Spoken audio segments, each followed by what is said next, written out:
The Hail Varsity Radio Saturday Morning Show, presented by the Nebraska Lottery. Strap yourselves in. Here are your hosts, Chris Schmidt. Y'all don't even know he was a virgin until he's 28, and now, roll tide. And Mark Cranack. Time has come for someone to put his foot down. And that foot is me. Welcome to it, weekend editions here. It's Hail Varsity Radio, presented by the Nebraska Lottery. Chris Schmidt, Mark Cranack, Elijah Herbal, and loaded up today. Plenty of Nebraska football to get into. What a week it has been with the landscape of college football, with the Big Ten's announcement earlier this week of a conference-only schedule. Bill Moose has some thoughts on that. He shared with the Journal-Star. We'll get into that. The absurd hot seat I don't even want to call it debate, but bombshell that was thrown out by Dennis Dodd. That was mildly entertaining, sort of. And just kind of an outlook here of what fall can be like. And join us this morning. Dial us up at 466-3776, 466-3776, 800-825-5865. Can find us on Twitter, Chris Schmidt, at Schmidt_radio, at Mark Skurs for Mark Cranack, and at Herbal Essence for Elijah. You can email Chris at hailvarsity.com. Cranack, what is up? How are you? You know, doing okay, man. Just trying to, convince myself that there actually will be football. Right? You sound down. That's the thing. It's because down. It's like there's so much talk. You know, Pac-12's doing the same thing, right? Right. They made that announcement last night. I was getting there. They're going to do conference only, and based on the Rona outbreak in L.A., I mean, it sounds like SC and UCLA are like, bro, we're not playing in September, at least early September, so they may push back their start date. Listen, we talked with Coach DiNardo this week right after Commissioner Warren's announcement. Mitch Sherman's going to be with us for the Rewind in about 30 minutes from The Athletic. And it looks bleak. I don't disagree that, all right, if you get rid of non-conference, what's the next step? If things don't improve, you just cancel the rest of it, and that sucks. And I don't want to go there, and it's hard not to think that way. But I kind of agree with what Coach DiNardo said about, hey, we have more control now. And that control, by just focusing and drilling down and narrowing in on, okay, let's play ourselves. Let's get some divisional games knocked out.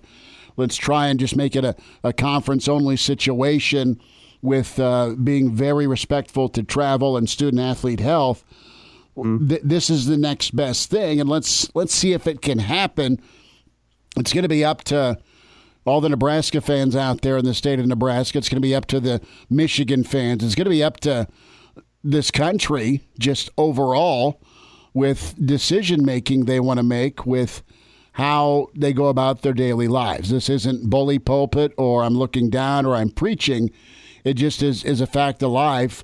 What personal responsibility are you going to take to help, keep this Rona off of your back, but keep it off someone else's immune system as well? I mean, that's what it just comes down to for life in general, but to narrow it, do we want to see some sports? And listen, if we see, Major League Baseball and the NHL and the NBA navigate successfully, and I know there's still a window and a gap between when things get started there, but if the pro sports, and pro's different than college, clearly, but if they can navigate it, I think that may be a sign of, okay, what can we learn as a college football community from them? What can we learn from our friends at the Shrine Bowl today, where you're going to have football played for the first time in forever with those kids, how they've been navigating and practicing and living to get a game kicked off today at 2 o'clock out in Kearney. So there's still a chance for things to turn around, and there's still a chance to put the brakes on this thing in a good way of spread. Now, if I'm a Michigan fan or Michigan State fan, or if I'm a Rutgers guy, man, I'm because of my states, I am absolutely fearful. But if I'm Ohio State, if I'm Nebraska, if I'm Iowa, if I'm Northwestern, if I'm even Happy Valley, I would hope that just because some may not be able to go, I hope that does not shut down everybody. I think some is better than none.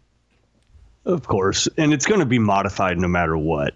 We've been talking about this since March or April. Yeah, everything's fine until you go into the week, and I'm just saying, Barry Alvarez or Pat Fitzgerald or Frost gets it, right? Right. It just changes the dynamic instantly, and I think we know that's going to happen. But it's just, because of that, though, I think you're doing everything you can.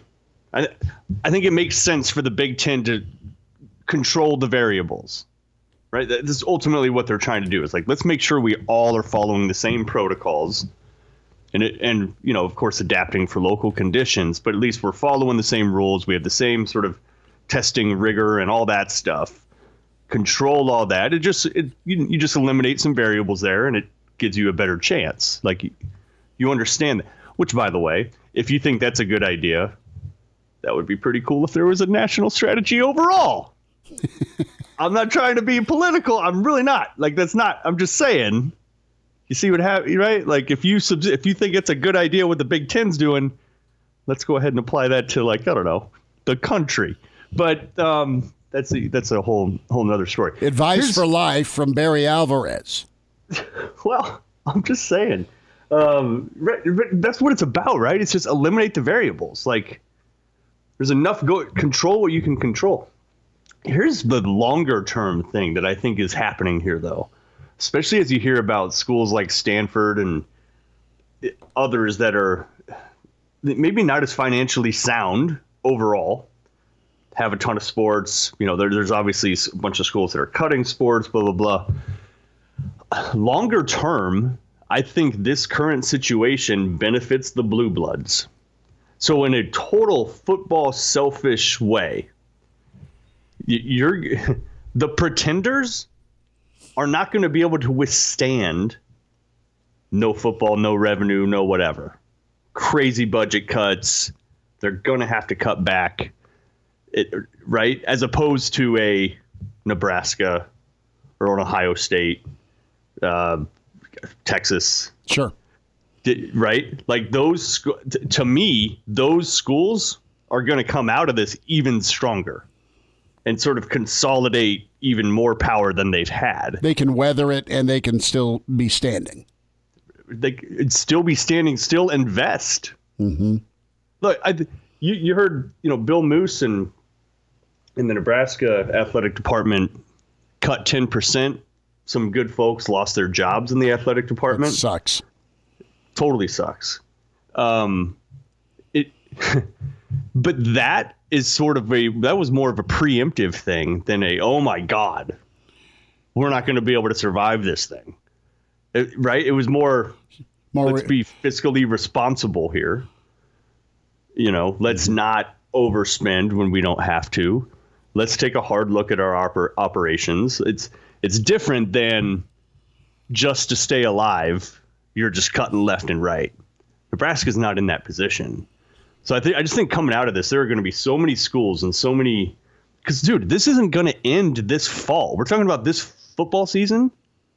But basketball's coming up too. Basketball's going to be affected. So is baseball, right?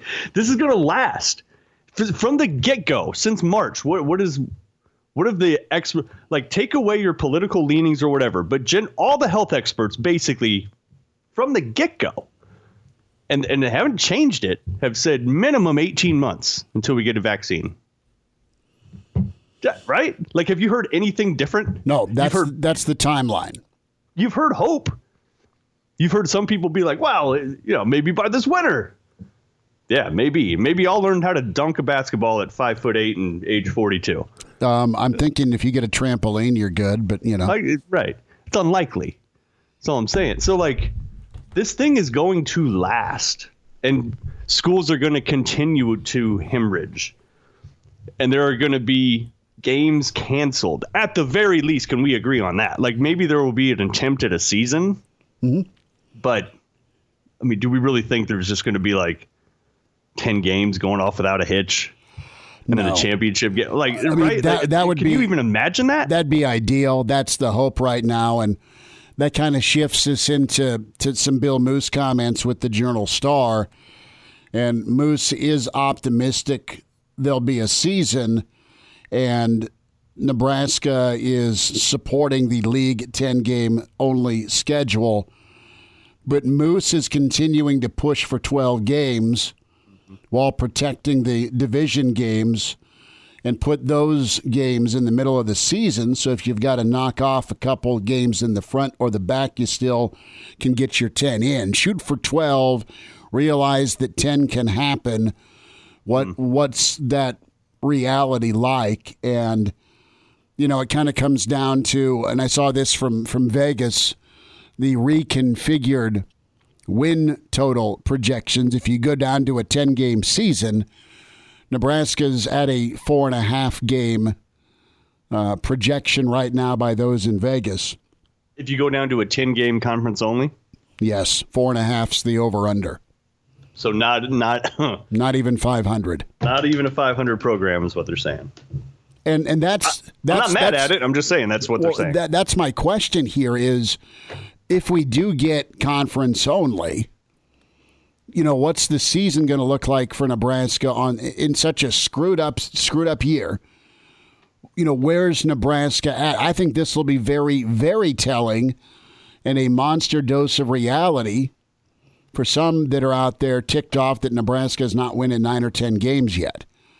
Yeah, we're talking this build up to getting back to being competitive, back to challenging for division crowns and beyond. And that does not happen overnight. That's been told to us since Coach Frost got here. It's been told to us before Coach Frost got. I mean, just with all the turnover Nebraska's had the last 15 years. But just as Nebraska, where do they fit in this food chain in the Big Ten from a competition standpoint? How far away or how close is Nebraska if they get a 10-game only? And we've seen the last 2 years of who they've beat and who they haven't beat, and what's that gap between some of the higher tier programs. That's what I'm interested in. And Coach Frost from the get-go has said just there's so much wear and tear in this league.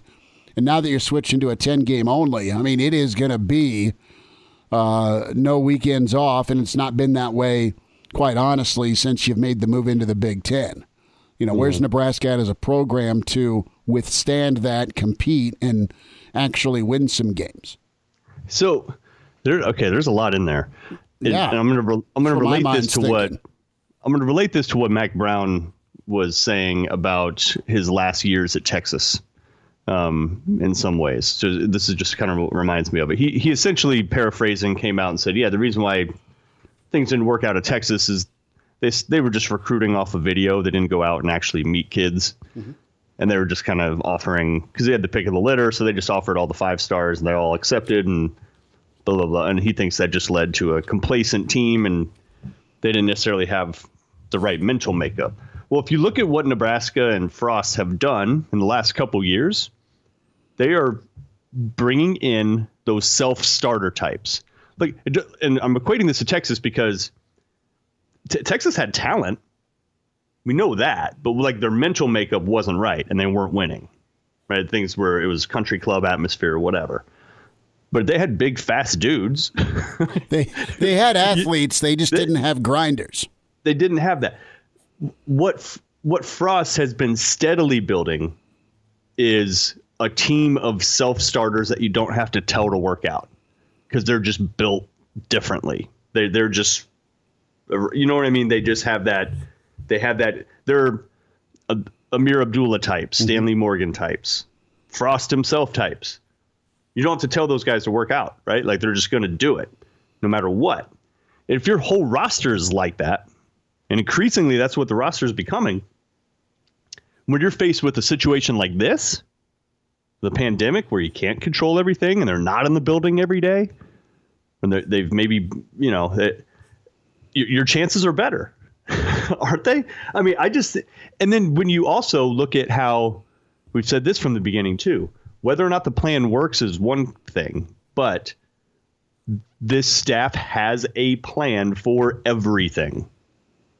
Everything. It's kind of diabolical. It's kind of weird in some ways. It doesn't matter what it is. There's a plan for it. Might not always work, but they don't leave hardly anything to chance. There's a plan for how they eat, how they sleep, when they work out, why, when they practice, why, what they do at right? Like there's the recruiting territories, the positions, recruiting the position. Like they think of everything.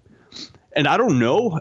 Have you heard much, Chris? I don't know how a lot of the other Big Ten teams have been handling this. Like, is it similar to Nebraska where they brought everybody back?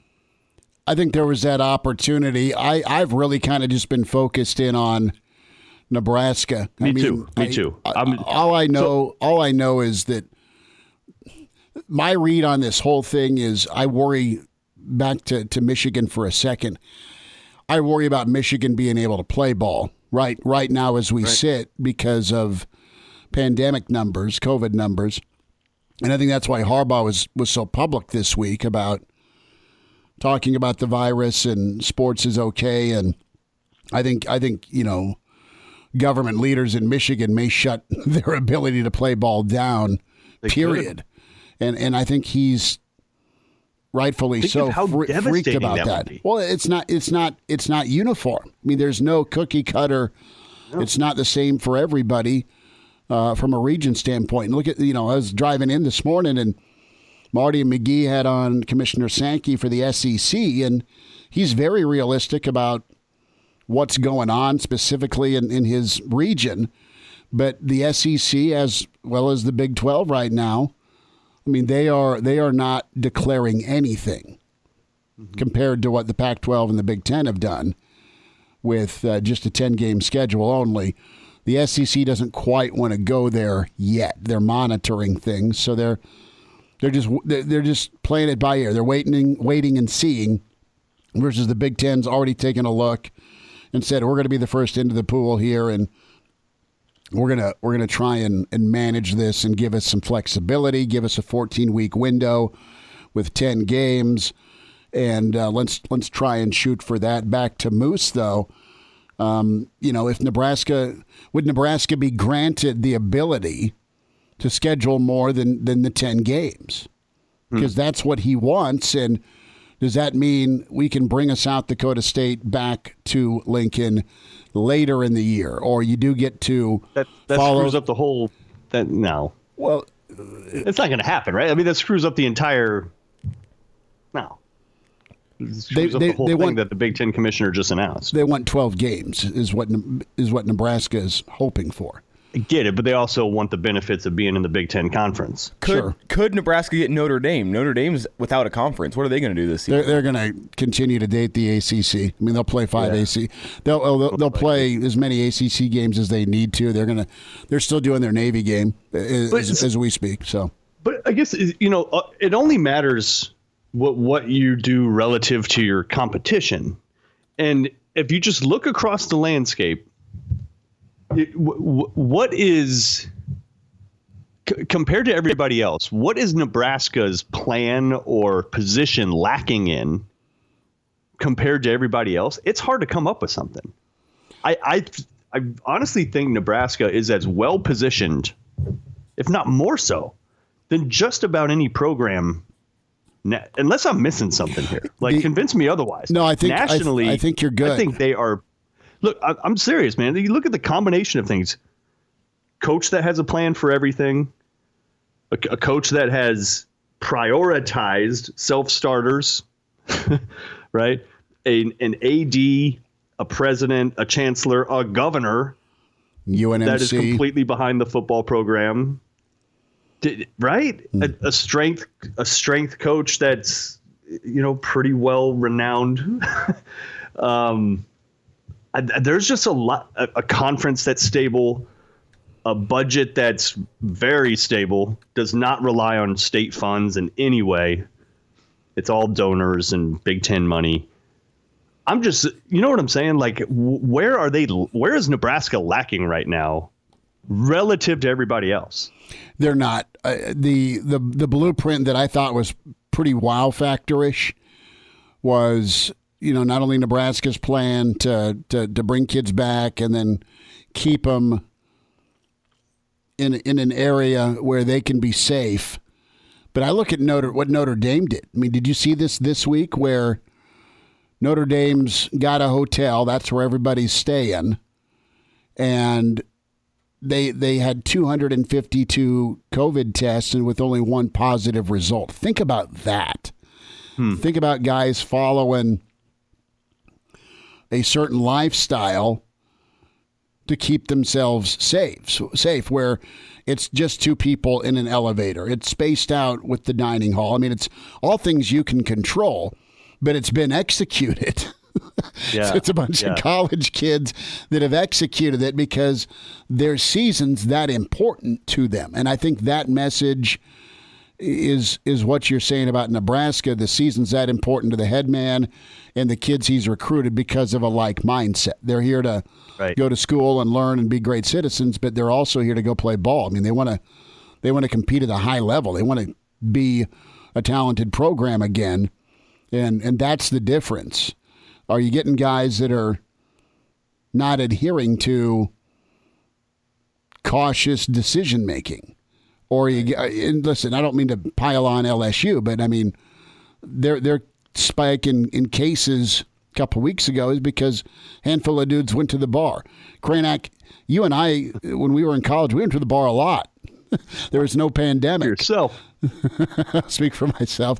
Okay, I went to the bar a lot when I was in college, but I bumped into you. So my point is you have certain programs that they're about business. They want to get to football season, and some programs and some kids within the programs just it was more, and it's okay. I mean, we were all 18 to 22. It was more important to go out versus stay in and stay safe. Right. And it depends on the makeup of your, not to pile on Mike Riley, but, go back a few years, you look at the collection of personalities that he had. Did he collect some talent? Sure. But you saw the results there. Not a ton of self-starters in there. There were some, but not a team of them. Definitely not a team of them. And a lot of those guys have left. It's weird. It's like the silver lining of this ridiculous, super disruptive pandemic. That coming out of it, it's going to be a changed college football world. And this year is just the transitional year. Like, how much stock can you put into this year in any way, shape, or form? Right? Can you get through it? Can you get through it, and can your program be in position to at least play? That's my take. Right. That's my takeaway from 2020. Don't give me anything about championship games, playoffs, and what come on. I just don't. How does that even? For instance, if you had to ask today, is Rutgers playing a full football season this year? I don't think Rutgers is going to play. Okay, right. Michigan State, no, not really sure. Right. But the Big Ten better not. They better not shut down the whole league because of two teams. No, of course not. But I'm just so whatever championship arises out of a conference season like that, it's just you just have to take it with a grain of salt. Well, you're gonna get one because of conference championship money. All right. Well, sure. Yeah, they will probably technically play one, but even if Nebraska, say they're playing it on a 10-game season, but because of outbreaks isolated in different areas, say you play 7, and say Nebraska is just one of those teams that ends up in, an empty Indianapolis with a 5-2 league mark. If you can get to the championship game this year, Maryland or something. If you get to a Kranak, if you get to a championship game this season, when it's just conference only, it's maybe even more difficult because of this BS pandemic. It could be, but I'm just saying you can't put. This is just I look at this as a development. It's just like an extended fall camp. It's a developmental season. Fine. Because there's just so much going on around it. Like that's really what it's about. Just get better. And you may not get the wins that you want this year, but you'll get the experience maybe you need that'll help you in future seasons. And that's, you know what, I'd be interested. Is that how Nebraska fans will look at this season, no matter what the record is? Well, dude, you're going to come out with a top 25. And then 4 of those top 25 are just going to have to shut down the season because of big outbreaks. Okay, so what does your ranking matter? What does any of it? Right? You know what? In terms of just pecking order, who's the top? Nebraska goes 9-1 and finishes in the top 10. Don't kid yourself. You're buying a T-shirt. It'd be of course. Hey, but back. If there's only 13 teams left playing, we're back. I know. Yeah, we're back. There's only like 9 teams left in the whole country that's playing. Nebraska all these and South isolated. Dakota State are the only 2 teams that managed through to get to a season. Nebraska went 2-0 against them. Undefeated national champs. Physically isolated teams. It's Nebraska, Iowa, Boise. Hey, made it to the college football playoff this year. High five. Top of the world. There's 8 teams. 8 got in. Clemson and Alabama had shut it down 7 weeks ago. They were scared, Kranak. They didn't want none. Nebraska's year. Nebraska wanted Bama. Would you hang a banner for that? That's what I'm saying. My you have God, to take yes. with a great assault. It's been so long. Yes. It's going in the garage. What if it's just like at the end of the day, Nebraska and Colorado State are the only 2 teams left. Everybody else has shut it down. Putting my money on their Big Red. They play for the national title, and then do you hang 2020 on the Memorial Stadium next to the 97? You have a Zoom national championship celebration party. Oh, my God. We will hear from Mitch Sherman here, his reaction to the Big Ten in the Rewind coming up. Reminder about your friends at West Blue Realty. Are you moving in 2020? West Blue Realty can help do that, and they specialize in residential home sales in Lincoln and surrounding communities. And when you mention Hail Varsity for a limited time, can save you up to $1,000 on the closing of your next home purchase. Tom Luby. Tom's just fantastic with folks at 402-540-3768. Kelly Hofschneider also can help you out. Kelly's a good dude. 402-202-2312. For more details with West Blue Realty, westbluerealty.com. It pays to work with West Blue. They're located at 1120 K Street, Suite 200. I was on assignment yesterday. Elijah Herbal, Damon Barr, caught up with Mitch Sherman. The Rewind coming up as Mitch Sherman from The Athletic, his thoughts on the Big Ten, Nebraska, and the week that's been. Hail Varsity continues weekend edition, presented by the Nebraska Lottery. And we're back Fellas, think we could listen to the radio lesson? on Hail Varsity Radio, presented by the Nebraska Lottery. Yes! That's awesome! Back in, it's Hail Varsity Radio, presented by the Nebraska Lottery. It's Elijah Herbal alongside Damon Barr as we're filling in for Chris today. Chris out on assignment, but back tomorrow morning, Saturday morning edition, 7 to 9. You're not going to miss that. Before that, though, got a show to finish today. Excited now to welcome in Mitch Sherman. He covers Nebraska for The Athletic. It's a great app. And Mitch actually had a great story from last night about the 10-game schedule. Before we get into that, Mitch, just want to say I'm used to talking to you on Tuesdays. Feels a little weird to be talking to you on a Friday. How you doing today, though? Yeah, I'm delaying the start of my weekend for you guys, so but it's good to be here. Well, Mitch, I appreciate that. You got any big plans for the weekend? Got some youth baseball. Got some dinner with friends tonight. Gonna stay out of the heat. Maybe mow my yard. Pretty exciting. That's the best thing I've heard. I mean, that's a great weekend. Sounds perfect. Does sound good. I'm looking forward to it. Well, Mitch, let's talk a little football here. And the big news is yesterday's announcement from the Big Ten that they're going to be moving to a 10-game conference-only schedule. You wrote about it a little bit in a piece last night, but what was your first reaction whenever you heard the news? Well, when the news came out, I wasn't surprised. Our reporters at The Athletic have been on this throughout the week. If I go back to the beginning of the week when this started to look like it was going to be likely. I'd say at that point, it took me a little bit of getting used to for that to sink in. Mm-hmm. I just wrote last week about South Dakota State and the measures that it planned to take to be able to be a safe opponent for Nebraska in September. I felt pretty confident after speaking to Justin Sell, the SDFU athletic director, that South Dakota State could have come to Lincoln and played in a game that was not any more dangerous for Nebraska or for anyone else than a Big Ten game, for instance. But in listening to some of the explanations, first the speculation early in the week and then the confirmation yesterday that this is the Big Ten decision, it makes some sense. The Big Ten has given itself a path to be able to have a season. I think that's the optimistic way to look at it. It's the way I'm choosing to look at it right now. This is the Big Ten taking action, putting something in the works, saying, we think that this is the best way to go right now. It gives us the best chance to be able to play whatever it is, 9 games, 10 games. 10 games seems most likely, but there's 9 on the schedule right now. And there's also a way to look at it where you can say, all right, it's a slippery slope, and the dominoes have started falling. And we saw the Ivy League canceled the season.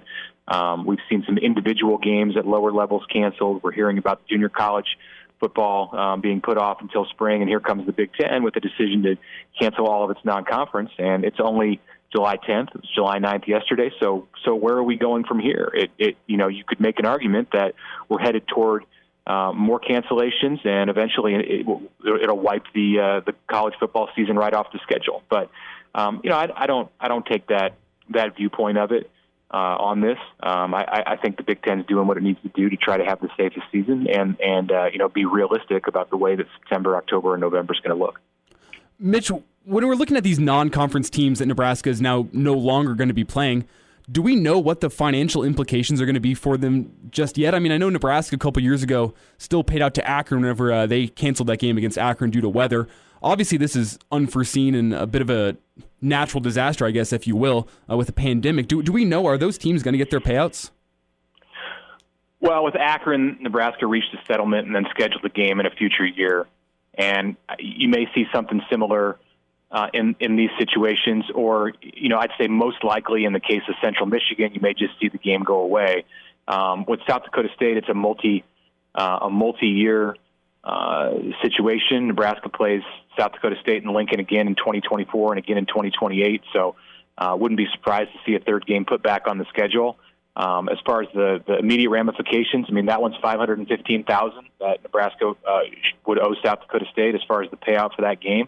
And there's a clause in that contract for liquidated damages too that would require Nebraska to pay South Dakota State $1 million if the Huskers are the ones who canceled the game. So it remains to be seen how that shakes out. Some kind of a settlement will be reached.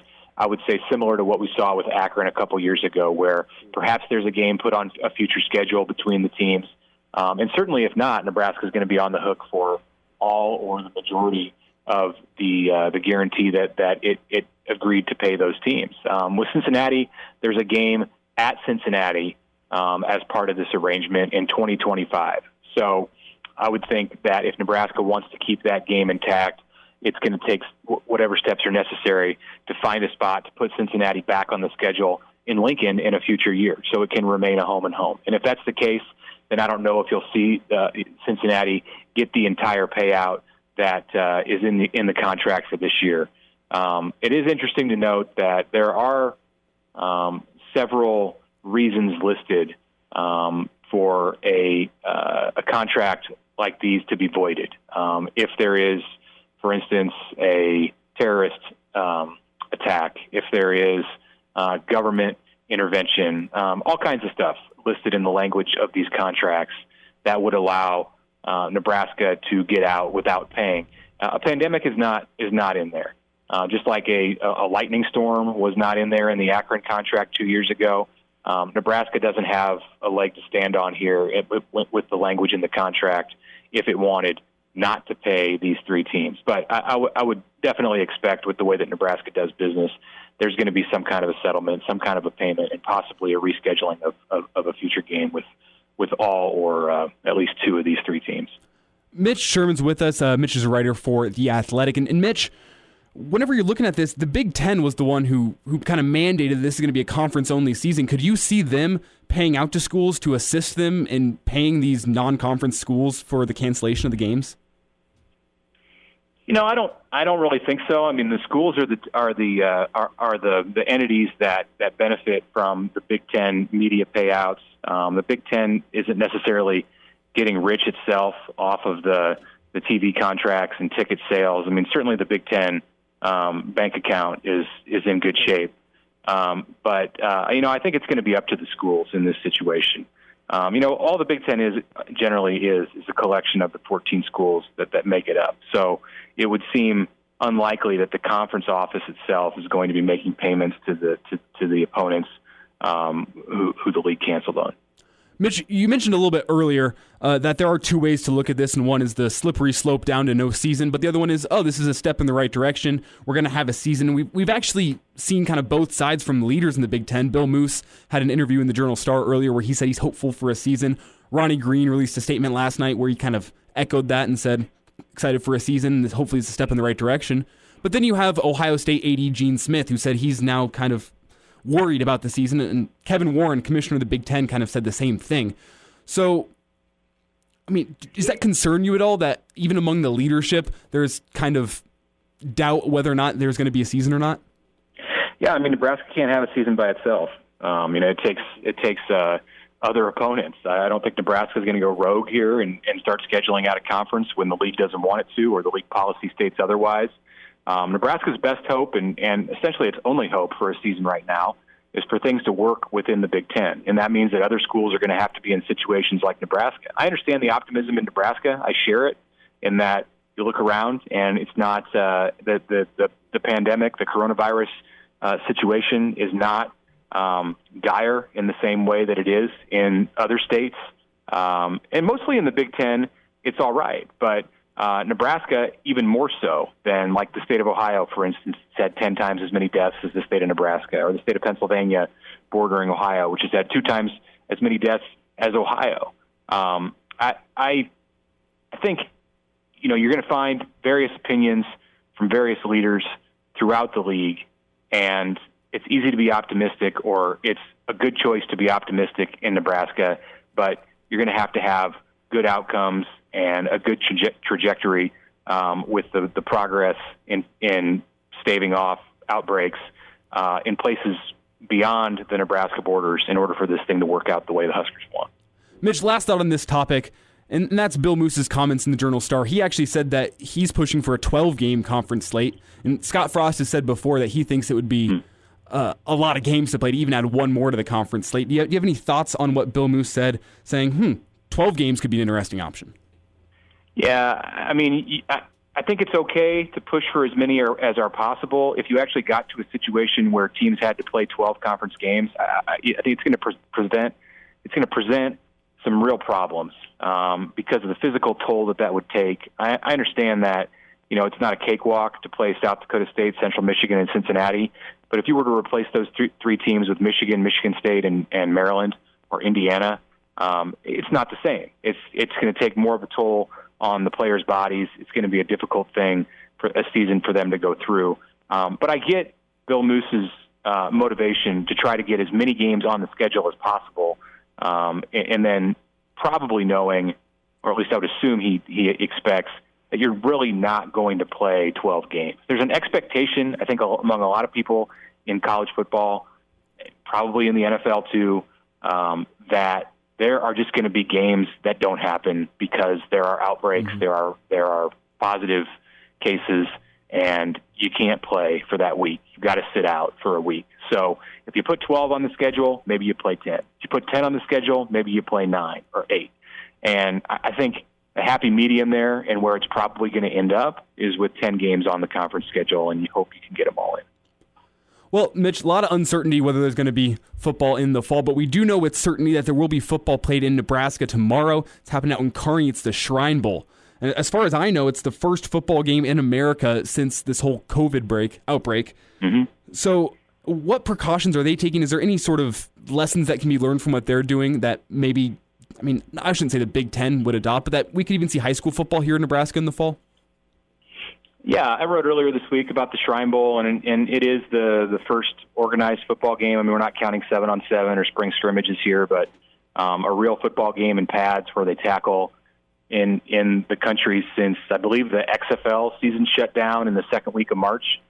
So significant. It's a meaningful game that's taking place. And I guess I wouldn't say it's 100% ready to go until they kick the ball off and play that game. I mean, who knows what's going to happen tomorrow morning when everybody wakes up in Kearney, or tonight in Kearney. But the closer they get to kickoff, the more likely it is that they made it through that week without problems, and they're going to get that thing done, which is great to see. It shows that it can be done. I think it's a real positive step that people can look to, and it's good for high school football because the protocols and the procedures that were in place in Kearney this week, I think, are going to look a lot more like what we see on the high school fields this fall around the country and around the state of Nebraska than what we see in college. In college, in the Big Ten, where it has cut itself off from the rest of college football, you're going to have some pretty strict testing protocols. I think teams, players on teams, coaches associated with teams are going to get tested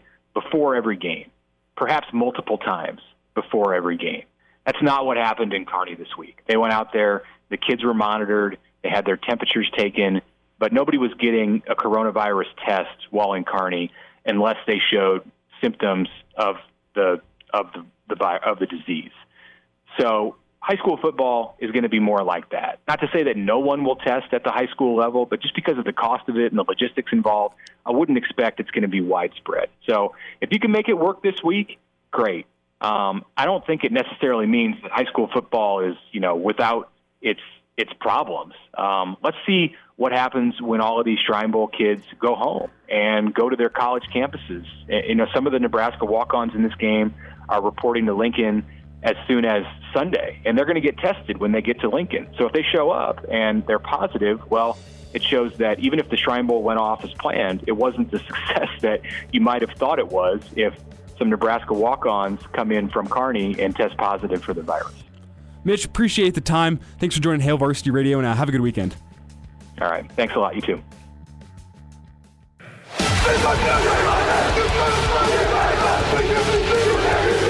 Now back with Hail Varsity Radio, presented by the Nebraska Lottery, with Chris Schmidt and Mark Cranack. Winding down this first hour, weekend edition, Hail Varsity Radio, presented by the Nebraska Lottery. Chris Schmidt, Mark Cranack.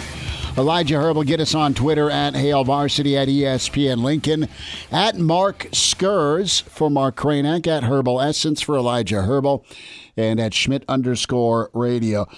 Cranack will dive into with Brandon Vogel and Gary Sharp next hour. The comments by Colin Cowherd and Dennis Dodd's article. Listen, did you see the snippet by Cowherd? Yeah. And listen, Cowherd's one of the biggest Nebraska fans there is, okay? And when he first started on ESPN, he was so gracious to do, affiliate hits. So he would jump on, and this is kind of the era when Nebraska played USC, okay? We're thinking 06, 07. So it wasn't long before that he kind of started doing his thing on the airwaves of ESPN, and he was so good to come on and just talk college football with us. And he's always been so respectful in Nebraska, and the reaction to his take on where Nebraska's at as a program and the Frost hot seat discussion. Like I was kind of outraged this week that you got a guy like Scott Frost going from a 0 to a 5. And listen, there's a lot of folks who've come out and a bunch of people we talked to and hold in high regard, know Dennis and respect Dennis. And Dennis has been on a few times, but Dennis has gotten so big time that he's not super easy to get a hold of anymore. And listen, that was a joke of a list with Frost on there. as going from 0 to win now or be fired. I mean, it was so That's awful. not understanding local nuance whatsoever. No, and the point of it too is like Dodd is better than this, right? He should be more plugged in to know, even as a national guy, the reality of Nebraska. And as far as the Nebraska job, it's always been a really, really tough job, in my opinion. Nebraska just got 2 great hires. Absolutely correct. And we'll see where Frost can go. But, Frost is trying to do what he can. We'll wind down hour 1. Brandon Vogel coming up next hour. Hail Varsity continues. The Hail Varsity Radio Saturday Morning Show, presented by the Nebraska Lottery. Strap yourselves in. Here are your hosts, Chris Schmidt. Y'all don't even know he was a virgin until he's 28, and now, roll tide. And Mark Cranack. Time has come for someone to put his foot down. And that foot is me. Thanks for hanging out. Hour 2, weekend edition, Hail Varsity Radio, presented by the Nebraska Lottery. Chris Schmidt, Mark Cranack, Elijah Herbal. We welcome in the managing editor of Hail Varsity Magazine, hailvarsity.com, and author with John Cook. Dream Like a Champion. We say hi to the man, Brandon Vogel, this morning at Brandon L. Vogel on Twitter's where you find Vogues, and you read him and his hot reads on hailvarsity.com. Vogues, how was the Friday night? What'd you do? Nothing again for the 24th consecutive Friday night. You're doing your part to make sure there's a season, right? I am. I'm pitching in. I did have a nice dinner. Had some sockeye salmon, so that was nice. But other than that, that was about it. Did you make the sockeye salmon? Did you prepare it yourself? I did prepare it myself. I didn't catch it myself, but I prepared it myself. How'd you do it? Just baked it with kind of like a soy ginger glaze. So nothing too elaborate. But what is now? When you decide to bake salmon inside the house, you're sort of committing to that smell for the next. Like, is it gone yet, or is it still kind of there? The ventilation hood does pretty well. It's faced down tougher challenges than salmon. Let's put it that way. Yeah. Well, Vogues, you are pitching in, like you say. You had the salmon. I'm sure it was fantastic as far as salmon goes. You and Junior can have all the salmon in the world. And we'll invite my dad to that party, and you three can just salmon away.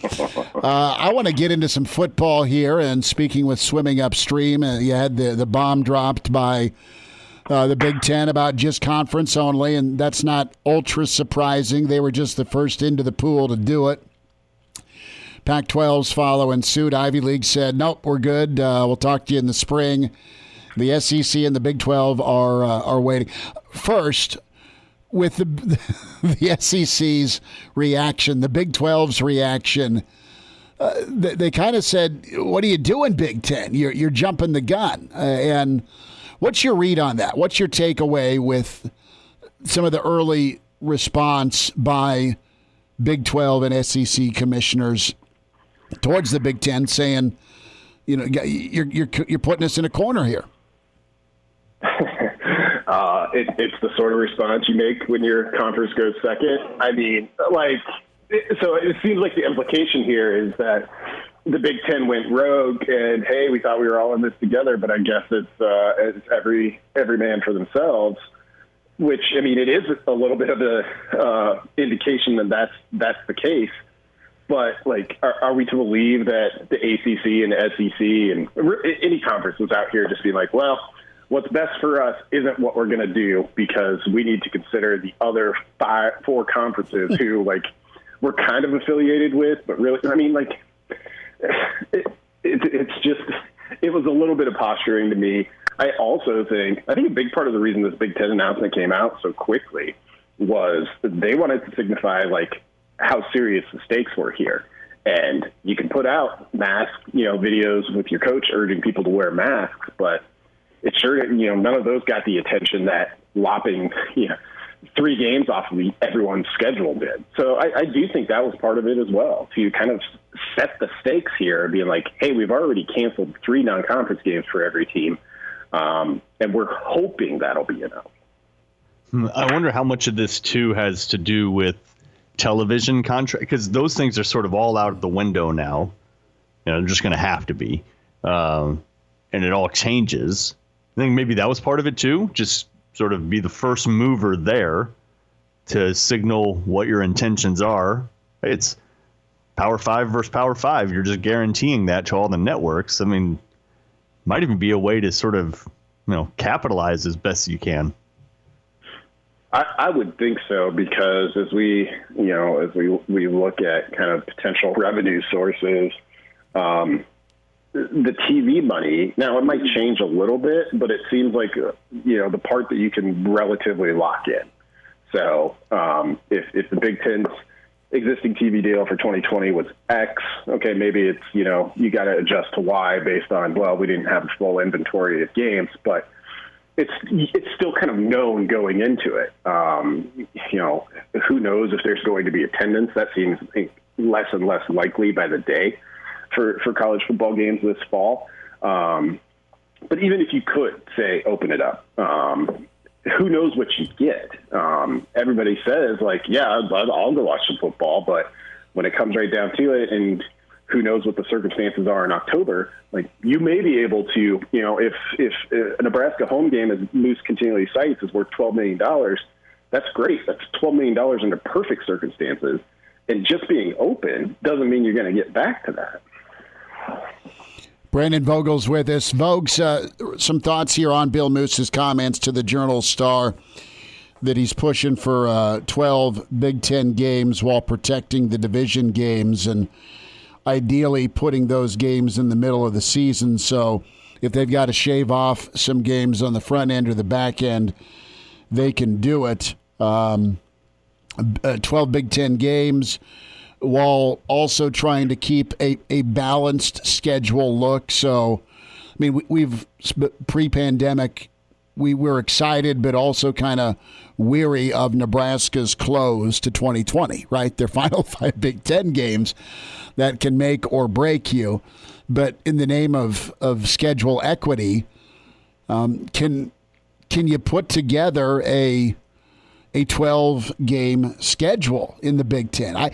I don't think you're going to have some Big Ten teams playing, but I hope that doesn't mean that you're not going to have Big Ten competition. I hope that they don't shut it all down because of a couple of programs. What do you think here of a 12-game Big Ten schedule? Sure, I would like that too, but it feels a little bit like that train's already pulling out of the station. I mean, I know, so it hasn't officially been decided the number of games that the Big Ten's going to play. So maybe that's still on the table. But, we saw before the official Big Ten announcement that they're going to conference only. We saw the report from Tom Dienhart about the 10 games. And it just kind of made sense. It gives you more flexibility. I mean, if you're going to put 12 on the schedule and then be able to cut at the start or towards the end, you might end up at 10 anyway. And I guess the advantage there is, okay, well, at least we're going to try to get to 12. But it doesn't seem like where things are going. And maybe I'm wrong on that. I mean, Moose is the one having those conversations, but it struck me a little bit as wishful thinking. I mean, I would love to have college football every Saturday year round, but nobody seems to listen to my wants on that. So every spring and summer, I have to sit around for 7 months waiting for the sport to return. This year is going to be what it is. It's so difficult to predict. Are they going to play a whole season? It seems unlikely. It seems like it must be a week by week, game by game situation because every community is going to be different. But when you look at a post-COVID world, do you see this? Because look, the landscape of college athletics was changing anyways, and it seems like this just accelerates it. Do you see schools like Nebraska coming out of on the other end of this thing stronger, consolidating more power? Does the pandemic actually benefit the Blue Bloods in a post-pandemic world? I think it could. They're obviously the ones who should be set up to, like, everyone's going to take a financial hit. And as we've seen, like, it's serious everywhere. You may look at Texas and be like, well, they have all the money in the world. And they do have more money than anybody usually when those USA Today rankings come out every year. But as we've seen, like, college sports has been, well, we essentially spend everything we bring in, and it gets a little bit more that we bring in every year. And we spend a little bit more, and it looks like basically a wash on paper every year because we're upgrading facilities, we're hiring another recruiting position, et cetera, et cetera. Those programs are probably best able to sustain some losses. It's not quite as dire for them, although we'll see. Maybe I'm wrong on that. I think from a pure football standpoint, assuming we get, let's say, everyone's conference only. So you got 10 games. Maybe you have college football playoff at the end of it because it's just 4 teams, but who knows on that. I think it could have like a real zeroing effect and you look at a program like Texas, which is, was supposed to be good last year, although that was a little bit of fool's gold. I actually like the way Texas is set up a lot better for this season. But for a team like that that's trying to get back in it, and Nebraska is in that group as well, although Nebraska is not as kind of far on that journey as Texas is at this moment, in my opinion. I wonder about that because, okay, so you can't really, like, take that huge jump. You can't go and, like, vault into – I guess you could vault into the college football playoff, but just with recruiting, I mean, I don't even know if there's going to be any official visits until the end of the year. Who knows on that? Like, it just disrupts the kind of natural cycle so much that I think there are teams, and it's hard to pinpoint which ones, that could have been on a pretty good path, and this disruption knocks them off of that. Nebraska was still in sort of this middle ground where it was hard to say for sure they're going up or they're going down. They were just kind of like accumulating the things that I think they needed to make their push. So what's that mean for them? I don't know. Brendan, I want to stick on this topic of looking ahead to a post-pandemic world because, I mean, that's where I want to be. But whenever you're looking at this season, it looks like everyone's moving towards a conference-only season. SEC, we're not sure yet. But could this be the season that finally gets the ball rolling on getting everyone to play 9 conference games and get that uniform? I would like to think so. I would like to think the kind of tearing up of the old way of college football out of necessity offers the chance to reassess some things. But I'm afraid that there'll be such a rush to just get back to the old way, to like get whole again with a normal season. And because, we were talking about this as with the non-conference cancellations for Nebraska, games are scheduled. I mean, Nebraska has a game scheduled for 2035. Their first opening is 2024. So like, even if you're like, hey, South Dakota State, we're going to make this up to you. Like, it's going to be years down the road. And it's not that hard to kind of like cancel out those contracts. If you were to tell the SEC and the ACC, hey, drop one of those non-conference games you've got scheduled in 2027 because you're playing another conference spell. But I just worry that like the college football is going to take a hard look at itself now because it has to.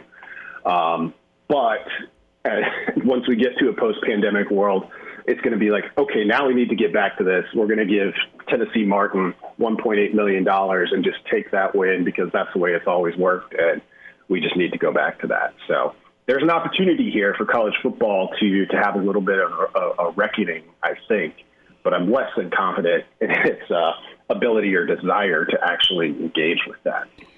Vogues, I want to get your thoughts with this 10-game schedule. That's going to get worked out. And you have your division opponents, and you have your crossover games set up, so you're going to need to add one more crossover. Who would you draft? Who do you want? And give me your top 2 choices. Let's just say Rutgers and the Jersey Shore and Snooki and everybody don't see their pandemic numbers shrink. Well, so if they were to keep the existing schedule they have, then Nebraska's looking to add one team. My top choice, just out of let's see a good team and a good kind of historic team. Michigan is the team that's currently not on Nebraska's schedule that I'd take. The better measuring stick for Nebraska right now is probably Indiana, and I could get behind running that one back, considering there's a little post-game bad blood there. Just a touch. So that one, that might be a more one-to-one comparison. So I think those would be my top two, given the choice. Okay. Brandon Vogel is with us on Hail Varsity Radio.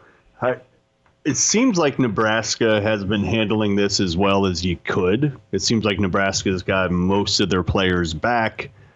And we've talked about this at length before, but whether or not the plan works is one thing, but we know Nebraska is diabolical about plans, period. There's a plan for everything, for sure. They don't leave a lot to chance here.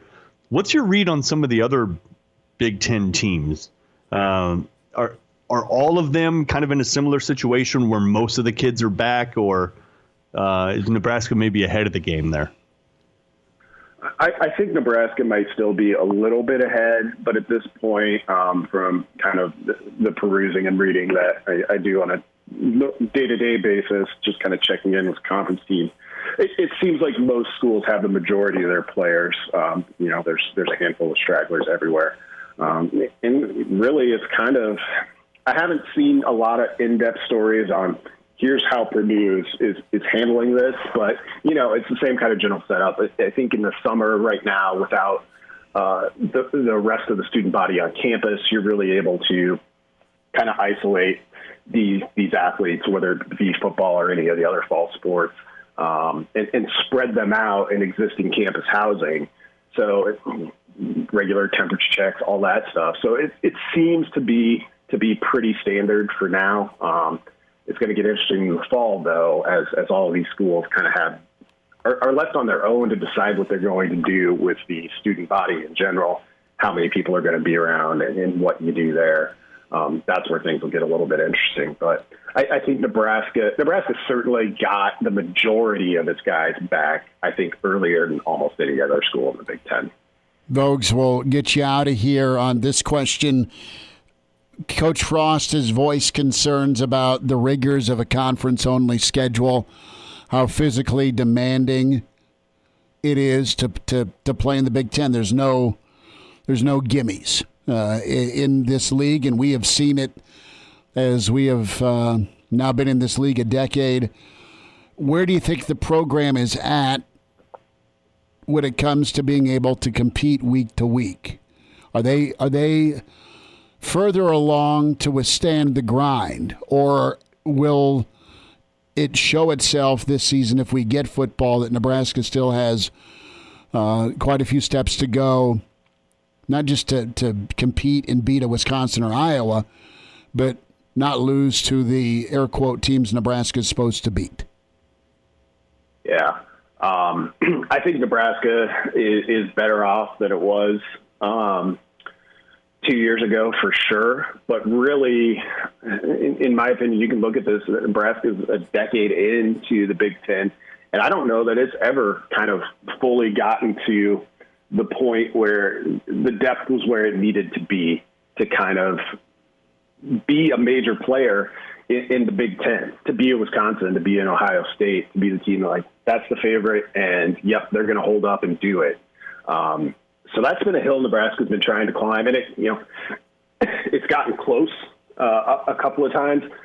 Coaching changes, then you kind of fall back a little bit, and who knows? You switch systems, you switch schemes, and that complicates things. I think Coach Frost and his staff are building back towards that. I probably have more confidence in Nebraska's ability to eventually get there now than I have at any point since they joined the Big Ten. But I don't think they're there yet. And I think you would see that over the course of a 10-game conference schedule, that Nebraska's depth better than it was in 2017, better than 2018, but it's still not quite classically Big Ten. Vogues, have a great weekend. Eat some more salmon, all right?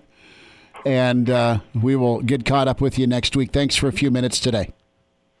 Thanks a lot, guys. There he is. All right, Brandon. Yeah, I'd love to see Vogues kind of do like a video presentation, like Vogues' Kitchen or something, where we see him. I know he said he didn't catch the salmon, but see him getting the old frying pan ready.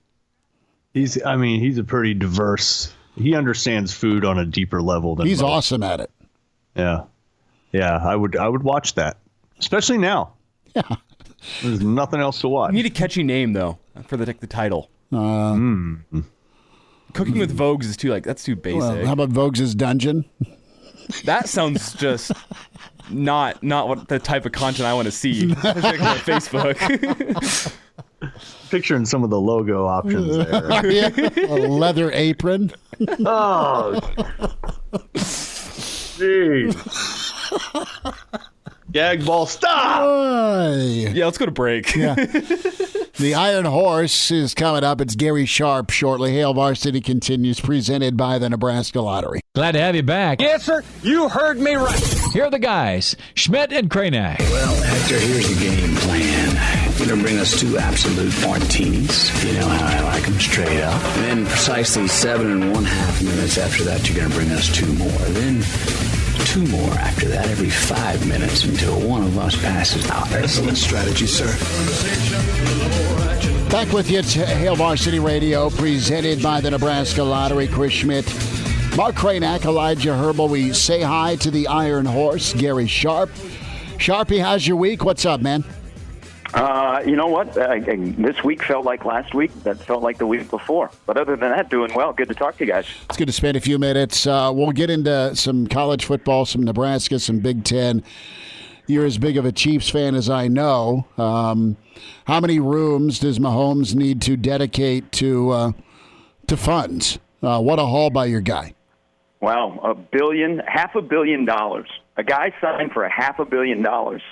And I never thought it would be, first of all, a guy that would be the highest paid in North American sports in Kansas City, and let alone be in the NFL. But I don't know, I mean, the Chiefs have guessed right on Mahomes the whole way, and he's worked out, and he's worth it. And, he's one of those rare athletes that get paid a lot of money that, more people are like, well, that guy's worth it then. Oh, my God, I can't believe they paid $503 million. So I expect him to, it's on to the contract he has now, so that's 12 years. I expect him to win 13 Super Bowls in 12 years. He should. You're hoping. He should. And it's easy to kind of date yourself with this, but I recall when Kirby Puckett, wasn't Kirby Puckett the first $2 million athlete, or am I misremembering that? You might be on. I think you're on to something, and I talked about this on my show earlier this week. There used to be a time where if an athlete, we used to know, like for verbatim, who the highest paid athletes are. And we kind of, I can't do that now. No. But we used to you also used to hear outrage about athletes making so much money. Oh my God, how come they're making so much money? But we never got upset at Tom Cruise making $75 million for a bad movie, or Elton John making $100 million over a year. We always got upset at athletes. Now, I very rarely hear people go, gosh, I can't believe they're paying Matt Ryan $44 million a year. Unless you are a Falcons fan, you're like, why would we pay our quarterback that? But it kind of changed. But it is jaw dropping. I knew he was going to be, the highest paid in the NFL, but $500 million. That's crazy. But that shows a commitment. And, by the end of the contract, it probably won't be 10 years, $503 million.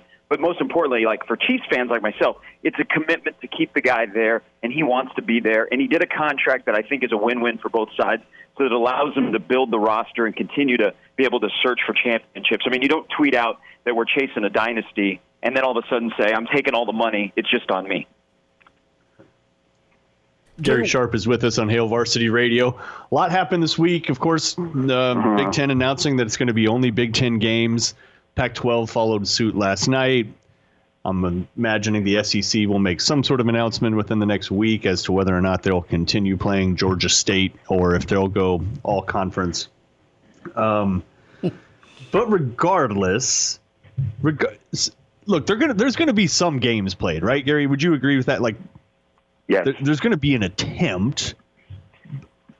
But is there going to be like conference championship games or playoffs, or do you just sort of look at this year as like take what you can get, consider it like a developmental season? Like, how do you even approach it? Well, there's a lot in there, Mark, as you guys have already discussed. First of all, no conference football is better than no football. And I still believe that they will make an attempt to play. There's just, financially, there's too much on the line. I feel dirty saying that because you have student athletes that are in college that are not paid, that are going out there and risking it. But the majority of them would say it's worth the risk because I'm here to compete and I want to play. But the financial ramifications, if you don't have any sort of football this fall, will devastate some communities. They will devastate some programs. So I think we're going to have football. We've talked about this for a couple of weeks now in my mind, thinking make it an all-in-the-family schedule where you can control stuff that you can't control. I mean, you got a virus that is in control, but if you can pick up some control, it is, okay, we're just going to play a conference schedule. We've got all of our people in the same bubble. They're doing the same kind of testing. We can control that. I'm looking forward to the debates this year of, hey, our conference is better than your conference. I mean, we all can't wait for that. I think the most important thing for conferences is they got to crown a champion. They want to crown a champion because that conference championship game on television is a big financial part of their TV contracts. So that's the most important thing. I could see non-essential bowls not being played this year. I don't really care about the college football playoff and that discussion on how that's going to work because the team that I follow and the team I root for isn't going to be involved, and it really only affects about 15 programs. I think the most important thing is getting off the ground and getting the season started, and then it is week by week. But I know that we're all fascinated to see what the schedule is going to look like when it comes out, if it's 10 games over 14 weeks, if it's your division opponents plus 4 from the other side, is it 4 teams you play home and home, the other 2 teams you play in your division, how all of that's going to look. But, it just keeps adding to the point that all of us have talked about for a couple of months on the show, is in college football there is no central brain, and the Big Ten going first, even though it may trickle down where everybody else does the same thing, I think that was a bad look yesterday or the day before. I think the communication broke down somewhere along the line, and it just shows you how chaotic college football is, where it's all for one and one for all. It is, and the Big Ten really surprised some of their Power 5 brethren. That's kind of the blowback from it. But the Big Ten is very, very conscious of their perception. Yeah, we play football. Yeah, we print money.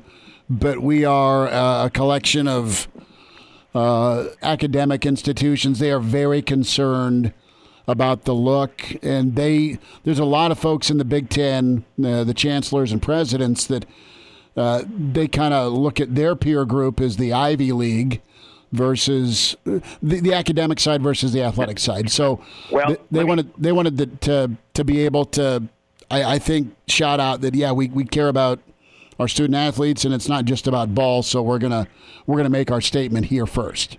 Well, let me. A lot of that is correct. Let me add something to this. Sure. This is a discussion I had, a texting conversation with an athletic director in the SEC yesterday, and he said he didn't have a problem with what the Big Ten did, but their communication was that everybody was going to go about the same time to kind of make a uniform decision, but they were going to wait a little bit. This is also an athletic director that is very upset at his part of the country because that's the part of the country that is failing right now in controlling this virus. He's upset at the people in his state and the people in his region of the country. He's also upset because he thinks everybody came back way too soon.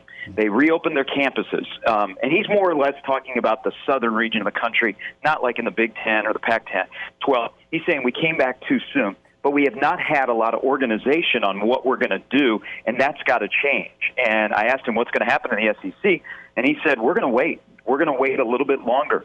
He goes, but I'm disappointed that we couldn't get all of this together. And he thinks the Big Ten, like I do, went because it had been out there for a while, that a lot of people had been talking about it, and they wanted to get out in front of it before the media broke it. But I ask you guys this. If Jim Delaney was still the commissioner, would this have happened? You have a brand-new commissioner who I think highly of, who I think is more in tune with the student-athlete than maybe Delaney was looking at the financials. Mm-hmm. You have a young commissioner. He's 7 months in. He goes quick on this, and it really upsets not only fellow Power 5 commissioners, but also he didn't alert the teams that were going to all of a sudden lose a game. All it took was some communication. We're all under understanding here of what's going on. Then you have Bill Moose saying, well, we might have 12 games. You can't make a decision like that and then have one of your athletic directors or one of your prominent universities in your league kind of speak out of turn. So they this is really confusing. It's a thoughtful thing to do. It shows where the Big Ten's priorities are. I have no problem with it. But when you roll this out, man, you only have one time to make it work. You can't have somebody going, well, we're going to look at playing maybe 12 games when your commissioner was strong and said, hey, we're going to try and play 10, and we might not even be able to play. I think under Jim Delaney it would have been a little bit different. This is just a learning thing for Kevin Warren. But, hey, no commissioner in college football has had to look everybody in the eye. Okay, we're in the middle of a pandemic. How are we going to play? Yeah, no, it's obviously an impossible situation. Now, Gary, you have a really unique perspective here because you have been affiliated and are affiliated with the gamut of what makes up college sports, everything from Nebraska Big Ten to, Atlantic Sun with Florida Gulf Coast, Nebraska Omaha and the Summit. Gulf Coast is primarily a basketball school. Nebraska Omaha is primarily a hockey school with some hoops. And then you got Nebraska, which is football, and then Creighton, Big East, that's obviously basketball. What is the impact overall across the board to that really wide range of schools? Is the pandemic going to ultimately benefit the Nebraskas and crush the Florida Gulf Coast of the world? Or how do you see it playing out post-pandemic? Well, let's start at the bottom. And that's a great question, Mark, because I'm worried about Omaha. Their financials come in from hockey, and they come in from the 4 or 5 bye games that men's basketball travels around the country in November and December playing.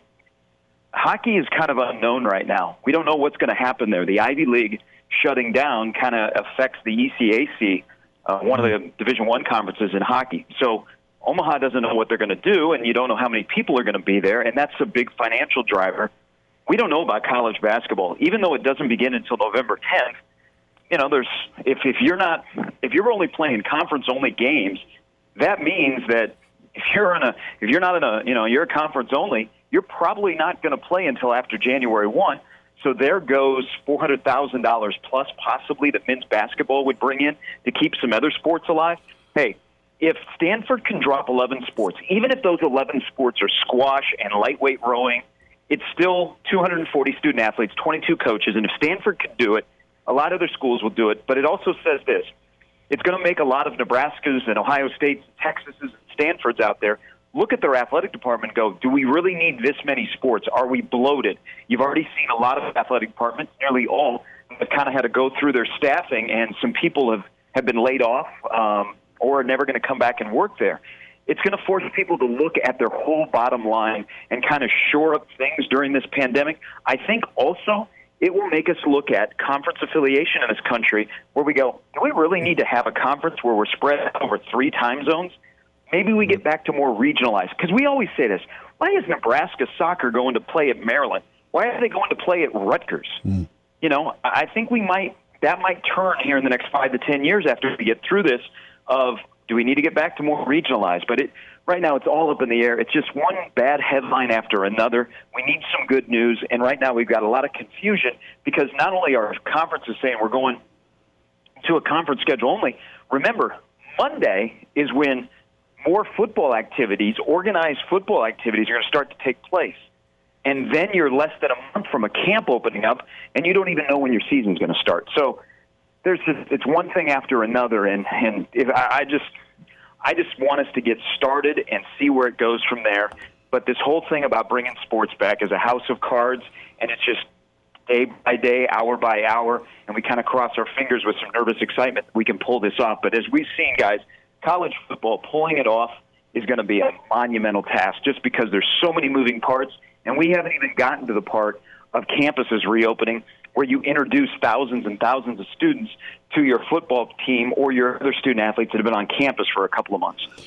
Sharpie, a thought here with campuses presumably reopening because you need on campus participation. You need classes where students are physically there to justify having a college football season. No kids, no football.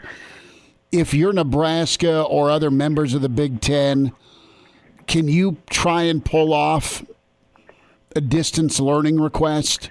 And this, listen, I mean, health and safety is important, and I mean that.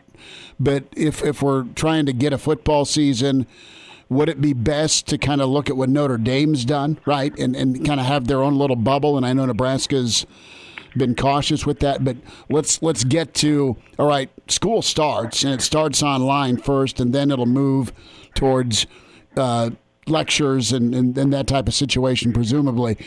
If you're Nebraska, can you say, guys, just figure out how to go online in the name of health and safety? Great. Here's the rest of the population. Then here's the athletic population. Let's keep it separate to keep it safe. Can you do that?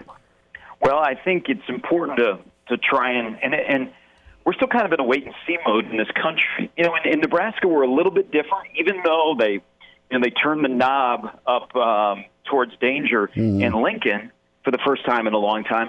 But for the most part, we're doing a good job in Nebraska. I think it's important, again, for the welfare to open schools safely, if you can do that, especially a college campus, because, you know, you need that tuition. The communities need that influx of money. I think kids need to get back to being around each other. Everybody's got their requirements. When it comes to athletes, I wouldn't, if I was a football coach, I wouldn't allow my football players to do any in-person learning this semester. I would make sure that they do all online. Now, we're seeing that more and more. Justin Fields never went on campus at Columbus in his first semester. I mean, everything was online. That's what I would advise. The other thing is, when we were all in Lincoln, remember when the athletes' dorm was Harper Schramm Smith? Boy, yes. and then they outlawed that. If you had an athletes-only dorm right now, that would be ideal. But nobody has that anymore. I know a couple of colleges, they've taken over hotels where they're housing their players. I mean, that would be the way to do it, but that's what it makes it even more difficult in college sports, because you can't, for the most part, create a bubble. But I think you'll do as much as possible to keep your kids protected, but not isolated where they just go crazy and the only people they're around are football people. Gary, what about, you're connected to the high school football community? How's that going to play out? Can you go ahead and get that crystal ball? Like what? At least you got the Shrine Bowl today. Well, I know, but what is some of the talk there? Fans in the stands? Is there going to be a season? What? So let me give you a couple of scenarios, and that's one thing I think in Nebraska we can control. Like you've already seen, New Mexico is going to play football in the spring. Texas high school football right now, guys, is in trouble, and that would be devastating to that state, and it would really shake up the college level in terms of recruiting. But in Nebraska, today's an important day to see how they've done the Shrine Bowl. Dave McDonald, the executive director, they've done everything. They've turned over every stone to make sure that they can keep their kids safe and that they can still give them an opportunity to play football. And that's going to go off today, and a lot of people around the country are going to watch to see, okay, I want to watch the football, but then I'm going to wait 2 to 3 weeks to see if there's anything that happened post-Shrine Bowl. Here's what they're thinking in Nebraska. Right now, they are status quo. They are moving ahead that when schools open, you'll have athletic activities going on right now. Whatever you were doing last July 1, kids right now are doing the same exact thing. Here in Omaha, the OPS schools, they've got the weight rooms open. They got the workouts going. The plan is to have a regular season that would start on August 27th. As of right now, there's also the scenario of maybe you just play 6 games, you move the season up a little bit, and you finish a little bit earlier. But I think for everybody, getting the season started is the plan right now. Now, how many people are going to be in the stands? I think that is left up to local and state. But keep in mind, a lot of high schools, their athletic budget is big off of concessions and admissions. And so that also plays into these woes that we're having. But I think right now, it's fall sports is going to happen in Nebraska until there's a major hiccup. But we're all kind of in that wait-and-see mode, whether it be at high school or college. Okay, let's see what happens over the next 2-3 weeks. Let's get to August 1, and then let's see where we're at in our state and our country August 1 to decide how we move forward. Gary, obviously football rules the headlines because football is king in America, but there's a lot of other fall sports that have been affected by the Big Ten's decision and even down to high school levels, including volleyball. You got soccer, I'm sure that is affected, especially at the college level. We talked a little about hockey and UNO, but how does this affect the other fall sports? I mean, obviously, with the conference-only schedule, you kind of know that they're going to be playing conference-only, but when you look at Nebraska volleyball, a big part of their schedule is non-conference, especially early in the season. Yeah, it's too bad because John Cook always puts together some really, really big non-conference matchups that are some of the biggest in that sport. And this year, Stanford and Creighton, gets knocked off the board. Now, if you're in the Big Ten and you're going to a conference-only schedule, I mean, that's difficult enough. And John alluded to it a couple of months ago that was the way things were trending. I know he's disappointed that he can't play those non-conference matchups, but he's a guy that has his team focused, and their focus is getting to Omaha in the Final Four. I think that's the next step is, the Final Four for volleyball isn't until the middle of December. Can we get to that point? It's unfortunate. I think, some people are upset that a couple of non-conference games got knocked off, but let's all be honest. It's 1 year. Let's hope it's just 1 year. We can all live with 10 conference games for 1 year. And you know what? It may be, if we can play 10 conference games, fantastic. It may increase the interest because then it's just regionalized and it's just you. And you focus on yourself, and who knows where that goes. But first and foremost, guys, we've been doing this now for 16 weeks and shut down radio. Just got to get off the ground and then hope that the plane stays up in the air and we don't have to come back down to the ground. Gary Sharp with us on Hail Varsity Radio. Sharp, you have a great weekend. Always love chatting with you. Thanks so much for a few minutes, and we'll get caught up again, man. Be safe. Hey, thanks, guys. Enjoyable show today. Take care, man. Appreciate you. Good to hear from him. Great stuff from Sharpie, and appreciate that. Podcast will be up. Elijah will get that posted. iTunes is where you can find Hail Varsity. Also, hailvarsity.com. And for the week's worth of interviews, can get to the on-demand portion, ESPNLincoln.com. And the on-demand, check out some of the chats we've had with Mitch Sherman. Of course, Mitch Holtis. Eric Warfield was with us this week in reaction to the Mahomes deal, and Coach DiNardo from the Big Ten Network, his reaction to the Big Ten announcement. Quick timeout, and we'll wind down a Saturday next on Hail Varsity, presented by the Nebraska Lottery. Early to rise with Hail Varsity Radio, the voice of Husker Nation. Here's Chris Schmidt and Mark Kranick. One final time, and Monday back at you at 4 with Hail Varsity. So, Kranick, weekend plans. What do you got coming up the rest of the weekend, dude? Oh, it's the debut of my boy's baseball career. All right. Does he like his old today, man? Doubleheader tomorrow. Getting on it, man. What's he like playing? Well, I don't know. We'll have to see how it goes. He's a lefty. He can stroke it a little bit. I bet, man. And you were a pretty good center fielder back in the day, weren't you? I mean, they retired my jersey. Did they really? They did not. Oh. No. Keep lying to me. I mean, tell me there's a statue up too at Bell West. Yeah, no. You've been there. There's no memory at all of one Mark Kranick's attendance. There's no proof anywhere. There's nothing of me at Southeast either, and they're smarter for it. That's all right, Mark. That's all right, Mark. Have you been working on your heckling game for the umpires? I mean, that's the main key. Careful now, because you're talking to an umpire, Kranick. Oh yeah. Well, I mean, they're totally against my kid. Oh, for sure. Obviously. Yeah. And they're really against you. Oh, I mean, I'll just say, like, I respect the fans that come with some unique heckles. Like, and that's part of the game. I feel like fans show up to games expecting to heckle the umpire. So if you come with something creative, like, what's the worst thing he's going to do? Toss you from the field? Elijah, do you just like hate parents, or do you not like the kids? Or is it a combo? I'm kidding. Of course, you do a pretty good job. You've umpired a couple of Carson's games, and you do a pretty good job. Plate? Yeah, he's behind the plate, man. Nice. That's my diamond. I mean, let me say, behind the plate's the easy job. Let's hear your punch out. On air? Nah, I'll overload the mic. It's too loud. Do you really get after it? Do you dig deep on it? Oh, you got to get after it. It's a show. The fans come expecting to see a show. Look at that mentality. The fans aren't there to see the players. They're there to see me. They're there to see me. That's a total umpire take, Elijah. Doing like a Frank Drebin thing? Yeah, he's spinning the round, and you've seen Naked Gun, I hope, Elijah. Oh, yeah. Okay. Oh, for sure. Right. So I did rec league softball umpiring in college. Dear God. Maybe 5 games, then I just quit. I was just like, nope. Were you asked to leave, or did you quit? No, after like the 5th game, I was like, I'm good. Like I don't need this in my life. Low level, it's just horrible. Baseball and all that, it gets old. I got moved up to high school this year and got to do some high school games umpiring. It's been so much more fun. Well, Elijah's rocking a little facial hair. Just keep the stash. Yeah, I got to make sure everyone knows, the coaches, that I'm older than how old I actually am, so they respect me. Yeah. You just work the mustache. It maybe look a little creepy, but it's intimidating for sure. We'll talk to you on Monday. Guys, have a good weekend. Thanks for tuning in to Hail Varsity.